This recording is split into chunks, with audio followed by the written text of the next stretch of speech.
देखते ही देखते कौशाम्बी के सैनिकों ने चंपा के नौजवानों को, सैनिकों को हार के दर्शन कर। और अब देखिए वहां का सेनापति था काकमुख, उसका नाम था। जीत का जश्न मनाते हुए आदेश दिया चंपा नगरी को लूट। और उस लूट में जो भी घर आया, माल सामान, हीरे पन्ने माणक मोती तो गए, पर न जाने कितने जाने बेगुनाह व्यक्ति मारे गए। और कहते हैं उस समय काकमुख, जिसका एक सपना अधूरा रह गया। कब था वो सपना? जब धारणी का स्वयंवर रचा गया और एक प्रतियोगिता रखी गई थी सरसंधान की, और वहां तक सरसंधान होगा, वो विजेता राजकुमार धारणी का वर होगा। और स्वयंवर की रचना में यह सेनापति काकमुख भी आया हुआ। उसका वार खाली गया और दलीवान सफल हो गया। धारणी दलीवान को मिल गई और ये खाली रह गया। तब से एक सपना था कि मैं धारणी को अपनी पटरानी बनाऊं, लेकिन वो सपना फला नहीं।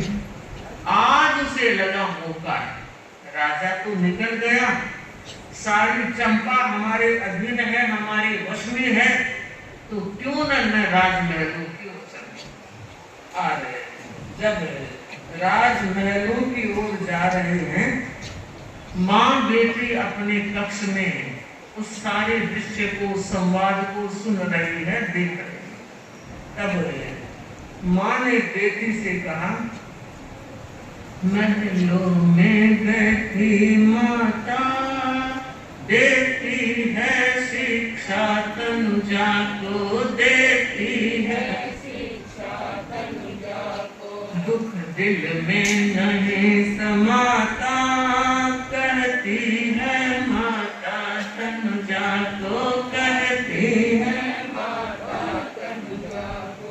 छोड़ गए महलों में हमको महाराजा एकाकी, है जी महाराजा एकाकी। और देखने दुर्जन कितने पता नहीं है बाकी, है जी पता नहीं है बाकी। रह रह कर जी घबराता, कहती है माता तनुजा को, कहती है माता तनुजा। सुने चंपा नगरी सारी, सोने मन की गलियां, है जी सोने मन की गलियां। सरसा मुरझाए जीवन गुलशन की नाजुक कलियां, गुलशन की नाजुक कलियां। दुख सिंधु अगम लहराता, कहती है माता तनुजा को, कहती है माता तनुजा को। माँ चंदन बाला को कह रही है, बेटी तुम्हारे पिता हम दोनों को बिना कुछ बताए अकेले छोड़कर अज्ञातवास की ओर चले। आज चंपा नगरी सुनी हो गई है। बेटी चंपा नगरी ही नहीं, मेरे मन की गलियां भी आज सुनी सुनी हो रही है। मैं अपना दुखड़ा आज किसको सुनाऊं, मन की बात किसको बताऊं। बुझ गए दीप हरमानों के, बुझ गए दीप हरमानों के, सपनों की होली आज जली। बुझ गए दीप हरमानों के, सपनों की होली आज जली। मनहूस घड़ी मासूम हृदय, मनहूस घड़ी मासूम हृदय। हाँ विधि ने कैसी चाल चली, हाँ विधि ने कैसी चाल चली। बंधुर बहनों, वो मां धारिणी अपनी बेटी को कह रही है, बेटी मेरे सारे सपने बुझ गए हैं, अरमानों के जले हुए दीप इस तरह पूछेंगे नहीं सोचा। रोते बिलखते माँ को देखा तो बेटी भी धड़ धड़ रोने लगी, पर कोई तीसरा आदमी नहीं था जो उनको ढाढ़स बना सके। तब शेरनी की तरह शेरत्व जगा और ठाकरे ने अपने आप को संभालते हुए कहा, बेटी धर्म हमारा प्राण, बेटी धर्म हमारा, छोड़ना इसे कभी भी नहीं छोड़ना इसे कभी भी, चाहे जाए प्राण, बेटी धर्म हमारा प्राण, बेटी धर्म हमारा प्राण। पतझड़ में मधुमास यही है,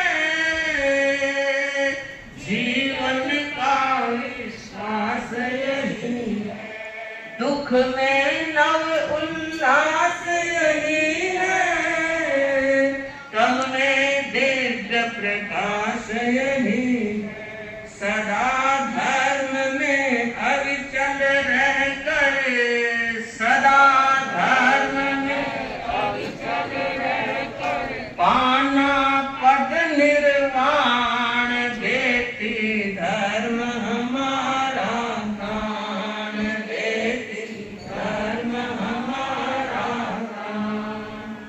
माँ बेटी में साहस भरते हुए, हिम्मत बढ़ाते हुए कह रही है, बेटी भूल जाओ दुनिया के रिश्तों को, अगर सच्चा रक्षक और प्राण देने वाला है तो वो धर्म ही है, उसकी शरण में हमेशा रहना।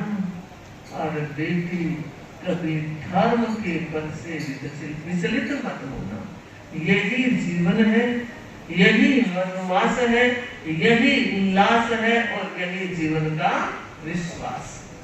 एवं बातें कर रही है, तभी सेनापति काकमुख, जिसने सोचा कि कुछ विशेष क्रम से ही महारानी को महलों से सुरक्षित निकालना है, तो एक रथिक बनकर आया। दधी वाहन का मैं विश्वासी चर हूँ, रथिक हूँ। महारानी जी, आप मुझे नहीं जानती, क्योंकि जब भी आप आरूढ़ होती यान में तो पर्दा रहता है, मगर मैं जानता हूँ कि मैं राजा दधिवाहन के साथ हमेशा सारथ्य करता आया हूँ। अब जो परिस्थिति आई है आप भी जानती हैं और मैं भी जानता हूँ। राजा जी चले गए, पर मैंने आपका नमक खाया है, मैं नमक हराम नहीं बनूंगा, आपको लेने के लिए आया हूँ। मेरी बात सुने, निवेदन पर ध्यान दें। क्या पता किस समय में क्या हो घटित, क्या पता किस समय में क्या घटित हो जाएगा, क्या पता किस समय में क्या घटित हो जाएगा। अतः रहना आपका नहीं उचित पल भर दिया, शीघ्र हो आसीन रथ में अति सुरक्षित स्थान में। महारानी जी सुता सह अब पधारो यान में, अब पधारो यान में। कितनी भूमिका बना के गले उतर जाए वो प्रस्तुति कि महारानी जी वक्त का दौर बड़ा नाजुक है, किस समय क्या हो जाए किसी को पता नहीं है। तो मैंने सोचा कि इस समय सुरक्षित स्थान में पहुंचा देना मेरा दायित्व है, इसलिए मैं रथ तैयार करके लाया हूँ। पूरा पर्दे से बंद रथ है, किसी को कुछ पता नहीं लगेगा और मैं आपको सुरक्षित स्थान में पहुंचा दूंगा। आप अपनी बेटी के साथ रथ में बैठे। सुनकर प्रतिवेदन अनुचर का, सुनकर प्रतिवेदन अनुचर का, सोच रही महारानी है, नहीं ठहरना उचित यहाँ पर, सच्ची इसकी वाणी है। तीव्र वेग से रथ आगे बढ़ रहा है और जैसे ही थोड़ी सी दूर चले, महारानी को लगा कि कुछ गड़बड़ है। क्यों लगा? दाहिना नेत्र फड़कने लगा, दाहिना अंग भी फड़कने लगा। महिला का बायां अंग अनुकूल है, दाहिना प्रतिकूल है। पुरुषों का दाहिना अनुकूल है, बायां प्रतिकूल है। तो महारानी इस बात की जानकारी थी और उसने क्या करना चाहिए, तभी समझ गए। समझी भी, समझे भी, ये कामुक व्यक्ति। और कामुकता जब